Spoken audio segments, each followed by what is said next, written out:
भारत की इकोनॉमी को लेकर चमकदार हेडलाइंस और धमकदार शोज आपने खूब देखे होंगे टीवी पर, अखबारों में। इस बार भी जब आंकड़ों में भारत की जीडीपी ग्रोथ रेट 8.2 बताई गई तो मीडिया ने फिर से यही आलाप गाया। 8.2%, 8.2%, 8.2%।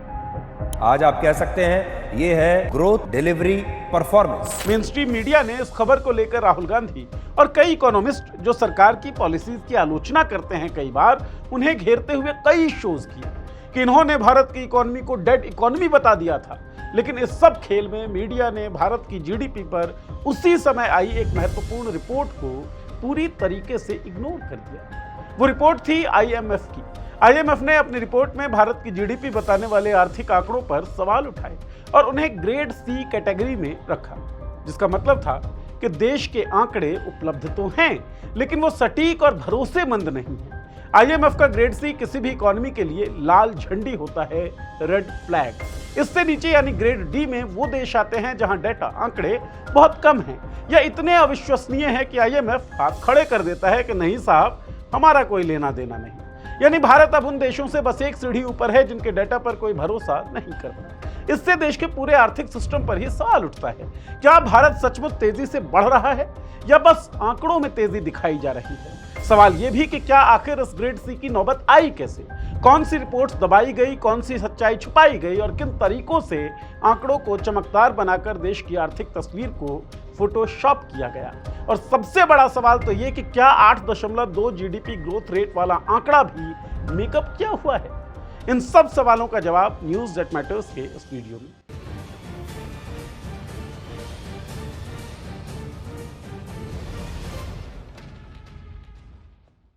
नमस्कार, मैं हूं नीरज और आप देख रहे हैं मॉलिटिक्स। इस साल भारत के आर्थिक आंकड़ों को आईएमएफ ने ग्रेड सी कैटेगरी में रखा।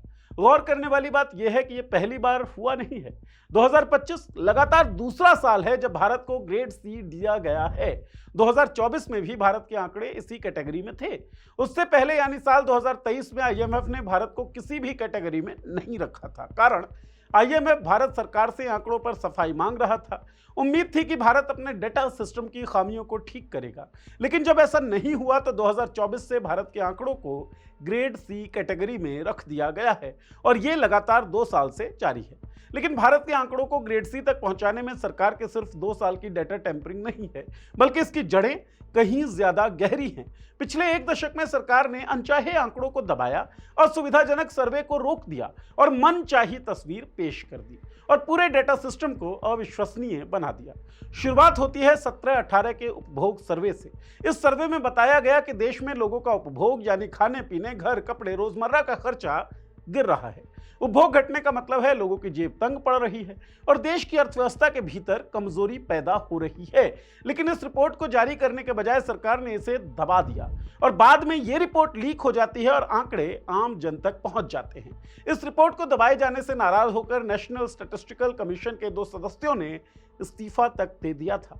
इसके बाद साल 2019 में एक और ऐसी ही रिपोर्ट आती है पीएलएफएस यानी आवधिक श्रम शक्ति सर्वेक्षण की।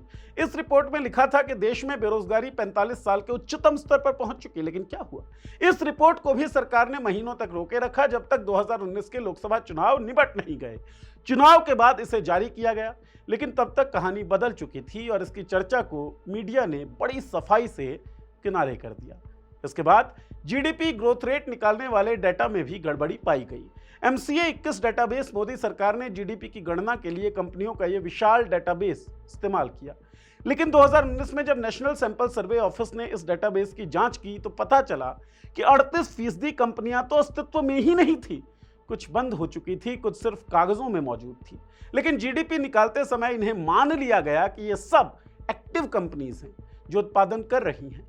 जब जीडीपी की गणना ही आधे अधूरे, गलत या फर्जी डेटा पर आधारित है तो खुद जीडीपी का नंबर सही कैसे हो सकता है? इसके ऊपर से स्टैंडिंग कमेटी ऑन स्टैटिस्टिक्स यानी एससीओएस की कहानी भी सुन लीजिए। यह कमेटी देश की सांख्यिकी ढांचे की गुणवत्ता सुधारने के लिए बनी थी, लेकिन सितंबर 2024 में सरकार ने इस कमेटी को भंग कर दिया। जिस देश में डेटा की गुणवत्ता पर पहले ही सवाल उठ रहे हों, वहां डेटा को ठीक करने वाली कमेटी को ही खत्म कर देना यह बताता है समस्या तकनीकी नहीं बल्कि राजनीतिक है। खुद सरकार के आर्थिक सलाहकार भी यही मानते हैं।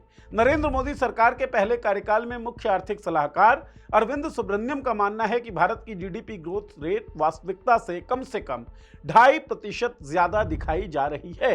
यानी अगर सरकार कहती है अर्थव्यवस्था 7% बढ़ रही है तो असल में वो शायद 4.5 के आसपास हो। ये कोई विपक्षी नेता या एक्टिविस्ट नहीं बोल रहा था, यह सरकार का अपना टॉप इकोनॉमिक एडवाइजर था। इनके अलावा इकोनॉमिस्ट और प्रोफेसर अरुण कुमार का मानना है कि असल जीडीपी हवाई जीडीपी का लगभग 48% ही है। ये आंकड़ा भले ही चौंकाने वाला लगे, लेकिन उनकी बात सीधे तौर पर डेटा में गड़बड़ी का इशारा करती है। इन सभी घटनाओं के बीच एक पैटर्न स्पष्ट तौर पर दिखता है। जैसे जैसे जमीनी सच्चाई खराब होती गई, वैसे वैसे आंकड़े छुपाए जाने लगे, और जहां छुपाना मुश्किल हुआ वहां मेथड बदल दिया गया, सैंपल बदले गए, डेटाबेस बदला गया और सरकारी प्रचार ने भारत दुनिया में सबसे तेजी गति से बढ़ रहा है वाला नैरेटिव मजबूती से थाम लिया। और आईएमएफ ने भी अपनी रिपोर्ट में कहा कि भारत का डेटा विश्वसनीय नहीं है। अब सवाल उठता है कि क्या जीडीपी ग्रोथ 8.2% वाला नंबर भी मेकअप किया हुआ है?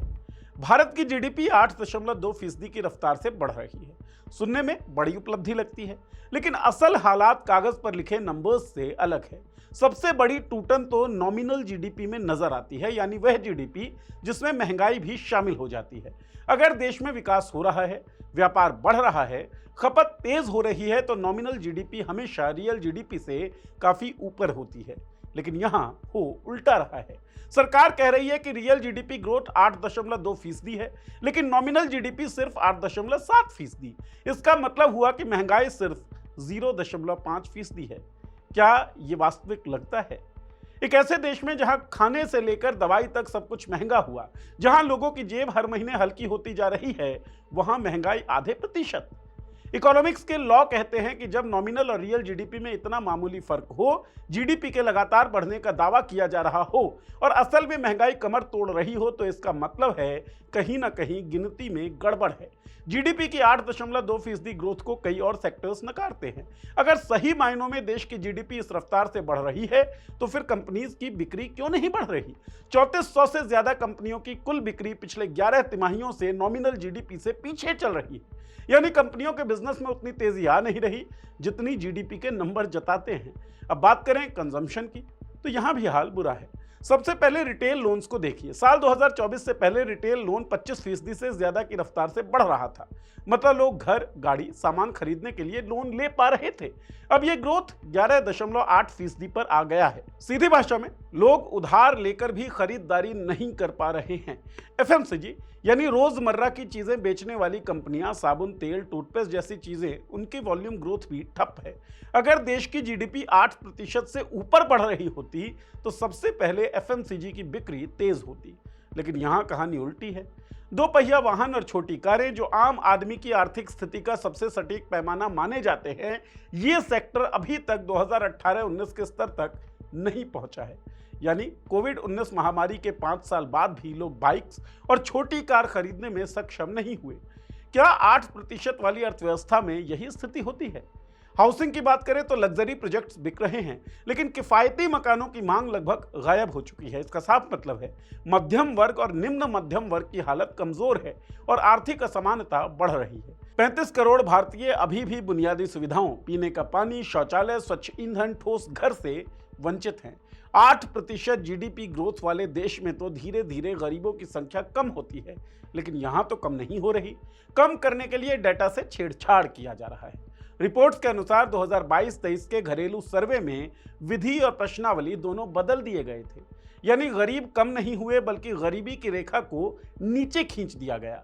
यह सारी कहानी सिर्फ आंकड़ों की नहीं है, यह उस आईने की कहानी है जिसे चमकदार दिखाने के लिए बार बार पोंछा गया, पॉलिश किया गया और आखिर में उसके पीछे की दरारें ही गायब कर दी गई।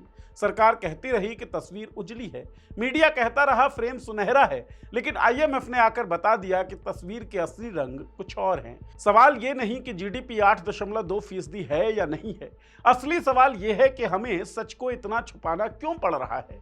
क्या उनमें कोई बहुत बड़ा ब्लंडर छुपा है? दुनिया में किसी भी अर्थव्यवस्था को गिराने वाले आंकड़े नहीं होते, आंकड़ों के पीछे छुपाई गई सच्चाइयां होती है। सवाल अब भी यही है, क्या 8.2% ग्रोथ है या फिर बस ग्रोथ की स्टोरी? आपको क्या लगता है अपनी राय वीडियो के कमेंट बॉक्स में लिखें, चैनल को सब्सक्राइब कर दें और बेल का आइकन दबा दें ताकि वीडियोस के नोटिफिकेशंस आपको मिलती रहे। शुक्रिया।